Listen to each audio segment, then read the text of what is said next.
Hello friends, good morning to all of you and welcome to my YouTube channel divine tutorials. तो अब हम लोग की history की स्टार्टिंग हो गई है। हिस्ट्री की स्टार्टिंग मैं अपने चैनल पर 2 दिन पहले से मैंने शुरू करवा दी है। तो 2 वीडियो मैं आप लोगों को दे चुकी हूँ। वो मैंने दिए थे पीडीएफ फाइल से। तो पीडीएफ फाइल से मैंने वो वीडियो बनाए थे। तो कुछ लोगों की रिक्वेस्ट आई कि मैम आप सामने आकर बोर्ड पे अच्छे से समझाइए तो अच्छा होगा, ज्यादा इससे अच्छा रहेगा। तो मैं आज बोर्ड पर आप लोगों के लिए ये मैंने लिखा हुआ है। तो आज का हमारा टॉपिक है प्रागैतिहासिक काल के बारे में हम लोग जानेंगे। और फिर दूसरा पॉइंट हमारा आएगा आद्य ऐतिहासिक काल। फिर हमारा आएगा सिंधु सभ्यता। और मैं जो ये सब चीजें हिस्ट्री की हैं ये मैं पढ़ा रही हूँ ल्यूसेंट की बुक से। देखिए ये बुक जो है ल्यूसेंट की, ये बुक अगर आपके पास है तो अच्छी बात है। तो जब भी आप लोग हमारा वीडियो देखें इस बुक को ओपन जरूर कर लें। और अगर नहीं है तो भी कोई बात नहीं है, क्योंकि वीडियो में मैं एक एक पॉइंट को अच्छे से बताऊंगी, यानी कि क्लियर करवाऊंगी। तो बुक अगर नहीं भी है जिसके पास तो कोई बात नहीं, आप लोग हमारे वीडियो को देखिए और एक एक पॉइंट को अपने माइंड में सेट करते चलिए, आपको बहुत ही अच्छे से समझ में आएगा। और अगर नहीं भी है जिसके पास तो भी कोई बात नहीं है, मैं हर पॉइंट को इतने अच्छे से बोलूंगी, समझाऊंगी, जिससे कि आपके माइंड में खुद ब खुद सेट होता जाएगा। और हिस्ट्री स्टार्टिंग से पढ़ेंगे तभी बाद तक की जो भी हिस्ट्री की, मतलब हिस्ट्री में जो भी आता है वो अच्छे से समझ में भी आएगा। और आप किसी भी कॉम्पिटिटिव एग्जाम में कोई भी सन, कोई भी ये इसकी हिस्ट्री की जो होती है वो सब आपको अच्छे से समझ में आ जाएंगी, अगर आप लोग डेली हमारे वीडियो देखते रहें। और डेली वीडियो देखने के लिए आप हमारे चैनल को सब्सक्राइब कर लीजिए, पास में लगे बेल आइकन को भी प्रेस कीजिए, जिससे सभी वीडियोस के नोटिफिकेशन आपको समय से मिल सके और आप लोग हमारे वीडियो को देख सकें। तो सबसे पहला आज का हमारा टॉपिक आता है प्रागैतिहासिक काल। देखिए मैंने यहाँ पर नोट कर रखा है प्रागैतिहासिक काल। तो प्रागैतिहासिक काल है क्या? प्रागैतिहासिक काल में कोई लिखित विवरण उद्धृत नहीं है, कोई भी लिखित विवरण इसमें उद्धृत नहीं है। इसके बाद जो हमारा आता है आद्य ऐतिहासिक काल। देखिए आद्य ऐतिहासिक काल में क्या है? तो आद्य ऐतिहासिक काल में दिया गया है लेखन कला के प्रचलन के बाद उपलब्ध लेख पढ़े नहीं जा सके हैं। मतलब इसमें क्या है, लिखित तो है प्रमाण लेकिन उनको पढ़ा नहीं जा सका है। किसमें? आद्य ऐतिहासिक काल में। तो ये दोनों आप लोगों को अच्छे से समझ में आ गए होंगे कि क्या होता है। ठीक है, प्रागैतिहासिक काल और आद्य ऐतिहासिक काल में अंतर क्या है? तो देखिए इसमें दिया गया है प्रागैतिहासिक काल में कोई भी लिखित, ये जो होता है लिखित विवरण, ये उद्धृत नहीं है। और आद्य ऐतिहासिक काल में यानी कि विवरण तो लिखित है लेकिन उसको पढ़ा नहीं जा सकता है। इस तरीके से लिखित है कि उसको पढ़ नहीं सकते।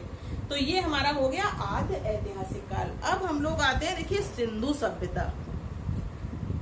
तो सिंधु सभ्यता जो है, सिंधु सभ्यता की खोज किसने की थी?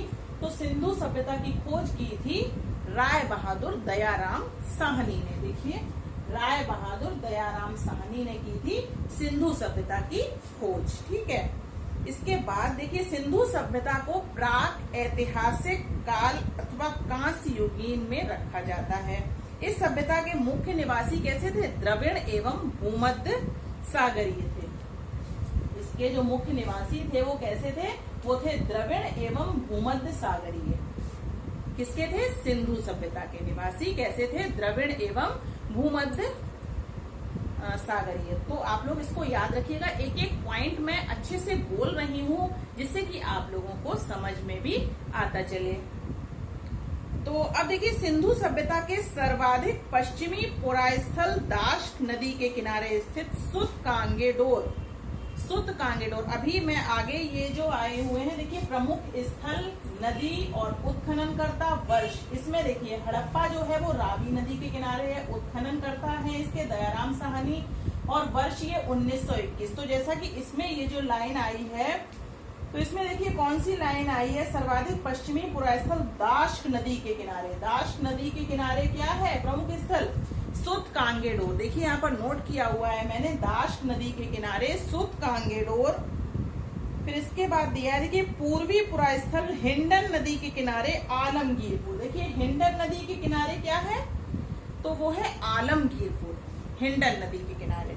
तो ये आगे अभी सब देखिए यहाँ पर मैंने अच्छे से नोट भी किया हुआ है। आप लोग चाहें तो इसको मतलब आराम से बैठकर भी देख सकते हैं। और अगर बुक है तो बहुत ही अच्छी बात है, तो बुक से आप लोगों को अच्छे से समझ में आ जाएगा। और ये वीडियो देखने के बाद अगर 1-2 बार आप लोगों ने अच्छे से रीडिंग कर ली तो फिर आप कभी भी उस चीज को भूलेंगे नहीं। ठीक है, अब देखिए सिंधु सभ्यता के सर्वाधिक पश्चिमी पुरास्थल दाश्क नदी के किनारे स्थित सुतकांगेडोर, पूर्वी पुरास्थल हिंडन नदी के किनारे आलमगीरपुर। तो अब देखिए उत्तरी पुरास्थल चिनाब नदी के तट पर अखनूर के निकट मांदा।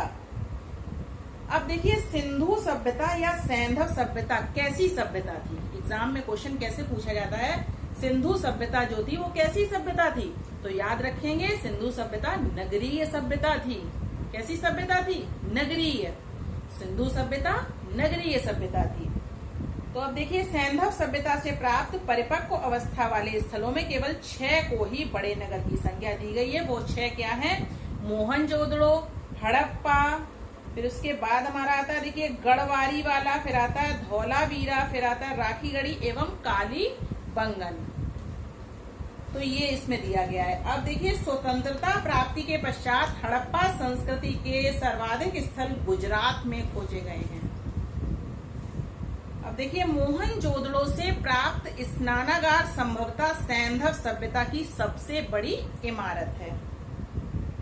अब देखिए सिंधु काल में विदेशी व्यापार जो होते थे वो किस किस के होते थे, तो आयातित वस्तुएं, मतलब आयात की हुई वस्तुएं थी। सबसे पहले आता है तांबा, वो कहां से आता था? खेतड़ी, बलूचिस्तान, ओमान। अब देखिए चांदी, तो अफगानिस्तान, ईरान। सोना कहाँ होता है? सोना होता है कर्नाटक में सबसे ज्यादा, तो कर्नाटक, अफगानिस्तान, ईरान।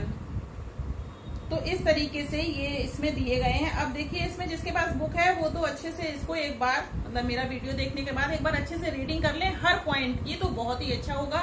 तो इसमें हर पॉइंट बहुत ही अच्छे से दिया गया है और वो मैं अभी आपके लिए रीडिंग करके आप लोगों को सुना दे रही हूँ। तो देखिए मोहनजोदड़ो से प्राप्त बृहद स्नानागार एक प्रमुख स्मारक है जिसके मध्य स्थित स्नान कुंड, तो देखिए वो कितने मीटर लंबा, वो कितने मीटर चौड़ा, कितने मीटर गहरा है। ये जो स्नानागार है वो कितने मीटर लंबा है? इसकी लंबाई है 11.88। तो इसकी लंबाई है 11.88 मीटर लंबा है और 7.01 मीटर चौड़ा है। ये हो गई लंबाई, ये हो गई चौड़ाई, ठीक है। और इसकी जो है गहराई है 2.43 मीटर, 2.43 मीटर गहरा है। ये क्या है? ये स्नानागार की लंबाई, चौड़ाई और गहराई है। अब देखिए अग्निकुंड लोथल एवं कालीबंगन से प्राप्त हुए हैं। अग्निकुंड जो है वो लोथल एवं कालीबंगन से प्राप्त हुए हैं। सिंधु सभ्यता की लिपि कैसी है? भाव चित्रात्मक, मतलब भाव आते हैं उसमें। तो सिंधु सभ्यता की लिपि जो है वो कैसी है? भाव चित्रात्मक, ठीक है। अब देखिए सिंधु सभ्यता की प्रमुख फसल क्या थी? तो मैंने देखिए शायद यहाँ पर नोट भी की हुई है। मुख्य फसल थी गेहूं और जौ। यही छोटे छोटे क्वेश्चन एग्जाम में पूछे जाते हैं, बहुत ज्यादा डिटेल नहीं पूछा जाता है क्योंकि अब जो एग्जाम होते हैं वो लगभग होते हैं ऑब्जेक्टिव टाइप। तो अगर 1-2 बार भी अगर आपने वो चीज देखी हुई होगी तो ऑप्शन अगर आपके सामने होंगे तो आंसर जरूर आपका सही होगा 100%। तो देखिए सिंधु सभ्यता की प्रमुख फसल क्या थी? गेहूं और जौ, ठीक है। अच्छा अब मैं बता दे रही हूँ आपको। देखिए सैंधव वासी जो थे वो सूती एवं ऊनी वस्त्रों का प्रयोग करते थे। कैसे वस्त्रों का प्रयोग करते थे? सूती और ऊनी वस्त्रों का प्रयोग करते थे। अब देखिए सिंधु सभ्यता में मातृ देवी की उपासना प्रचलित थी। किसकी उपासना प्रचलित थी? मातृ देवी की, याद रखिएगा सिंधु सभ्यता में। और देखिए सिंधु घाटी के लोग तलवार से परिचित नहीं थे। तलवार उनके टाइम पर तलवार नहीं हुआ करती थी। और देखो आग में पकी हुई मिट्टी को क्या कहते थे? आग में पकी हुई मिट्टी को कहा जाता था टेराकोटा। टेराकोटा, आग में पकी हुई मिट्टी को क्या कहते थे? टेराकोटा, ठीक है। समझ में आ रहा होगा आप लोगों को। एक एक पॉइंट जो भी मैं यहाँ से बोल रही हूँ आप लोग ध्यान से जरूर सुन लीजिएगा। जिस टाइम, मतलब जब भी आप यानी कि बैठे टाइम मिले आप लोगों को, तो आप लोग ये वीडियो देखिएगा जरूर। तो फ्रेंड्स, सिंधु सभ्यता के बारे में इतना ही, थोड़ा थोड़ा आप लोग देखते चलिए। तो ये जो मैंने यहाँ पर नोट कर रखे हैं, ये एक बार आप लोग और देख लीजिए। तो बस सिंधु सभ्यता से क्वेश्चन यहीं से पूछ लिया जाएगा, इतना ही आता है। और भी अगर जो भी पॉइंट हुआ इम्पोर्टेंट, वो मैं आप लोगों को फिर से यानी कि अगले एपिसोड में बता दूंगी। और कल मैं आपके लिए लेकर आने वाली हूँ वैदिक सभ्यता। सिंधु सभ्यता आज हो जाएगी, तो आज का वीडियो मैं थोड़ी देर में अभी यहीं पर एंड करूंगी, और कल मैं आप लोगों के लिए वैदिक सभ्यता का टॉपिक लेकर आऊंगी। तो फ्रेंड्स, अभी भी आपके पास टाइम है, किसी भी कॉम्पिटिटिव एग्जाम को क्रैक करने के लिए हमारे चैनल को सब्सक्राइब कर लीजिए, अपने फ्रेंड्स में शेयर भी कीजिए। जो भी फ्रेंड्स हैं आपके, आप लोग उनको भी बताइए कि हिस्ट्री की क्लासेस स्टार्ट हो गई हैं। जो भी ल्यूसेंट की बुक से पढ़ना चाहता है अच्छे से, यानी कि किसी भी कॉम्पिटिटिव एग्जाम को क्रैक करना चाहता है, तो वो हमारे चैनल पर एक बार विजिट जरूर कीजिए। और जो भी चीज आपको समझ में आ रही है तो अच्छी बात है, नहीं आ रही है तो फिर से पूछिए, ठीक है। कमेंट बॉक्स में मुझसे पूछ लिया कीजिए, मैं आपको आंसर दूंगी, और उसका कुछ ना कुछ सॉल्यूशन तो जरूरी होगा, तो उसका सॉल्यूशन मैं आप लोगों को कराऊंगी। तो देखिए, सबसे पहले इसमें दिया गया है प्रमुख स्थल। तो प्रमुख स्थल देखिए, हड़प्पा जो है, तो हड़प्पा का दिया हुआ है नदी, यानी कि हड़प्पा जो है वो किस नदी के किनारे है, तो वो है रावी नदी के किनारे। हड़प्पा रावी नदी के किनारे, और इसके उत्खनन करता है दयाराम साहनी, ठीक है। इसके बाद देखिए हमारे आते हैं मोहनजोदड़ो। मोहनजोदड़ो जो प्रमुख स्थल है, तो ये जो है ये है सिंधु नदी के किनारे, और इनके उत्खनन करता है राखाल दास बनर्जी, ठीक है। इसके बाद हमारे आते हैं देखिए चनहूदड़ो, यानी कि चनहूदड़ो जो है ये भी है सिंधु नदी के किनारे, और इसके उत्खनन करता है गोपाल मजूमदार। गोपाल मजूमदार इसके उत्खनन करता है, और ये जो है 1931 है इसका वर्ष, ठीक है। सबसे पहले आई हड़प्पा। तो हड़प्पा की खोज जो है वो किसने की थी, वो की थी दयाराम साहनी ने। कब की थी, 1921। बाद हमारा आता है मोहनजोदड़ो। मोहनजोदड़ो है देखिए सिंधु नदी के किनारे, इसके उत्खनन करता है राखाल दास बनर्जी, और वर्ष 1922 में मोहनजोदड़ो की खोज हुई थी। इसके बाद आता है देखिए चनहूदड़ो। तो चनहूदड़ो जो है वो सिंधु नदी के किनारे है, इसके उत्खनन करता है गोपाल मजूमदार, और वर्ष 1931, ठीक है।